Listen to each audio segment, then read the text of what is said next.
বন্ধুরা কেমন আছো? আজকে আমি একটি দারুণ স্বাদের চিকেন রান্না করেছি। এটি ভাত, রুটি, ফ্রাইড রাইস, পরোটা সবার সাথে খাওয়া যাবে।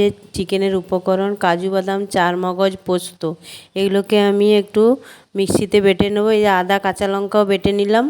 আদা কাঁচা লঙ্কা রসুন কড়াইতে তেল দিয়ে আমি একটু চিকেনটা ভেজে নিলাম। চিকেনটা আমি নুন হলুদ বাদ দিয়ে সব মশলা আদা রসুন সব দিয়ে একটু ম্যারিনেট করে রেখেছিলাম। চিকেনটা ভাজা হয়ে গেছে, ওই তেলে তেজপাতা আর এলাচ দিলাম। এবারে আদা আর পেঁয়াজ রসুনের পেস্টটা দিয়ে দিলাম। এবারে গুঁড়ো মশলা ধনে গুঁড়ো, জিরে গুঁড়ো, লঙ্কার গুঁড়ো একটু সামান্য দিয়েছি, নুন সব দিয়ে দিলাম। মশলাটা একটু ভালো করে ভেজে নিই। এই মাংসটাতে আমি হলুদ ব্যবহার করিনি। এবারে ওই কাজু বাদাম পোস্ত চারমগজ বাটাটা যেটা বেটে রেখেছিলাম সেটাও দিয়ে দিলাম। এটাতে আমি হলুদ ব্যবহার করি। যে চিকেনটা ভেজে রেখেছিলাম চিকেনটাও দিয়ে দিলাম। এবারে একটু ভালো করে নাড়িয়ে চাড়িয়ে একটু ঢাকা দিয়ে দেবো। আস্তে আস্তে একটু রান্না হয়ে যাক, তারপর খুলে দেবো ঢাকাটা।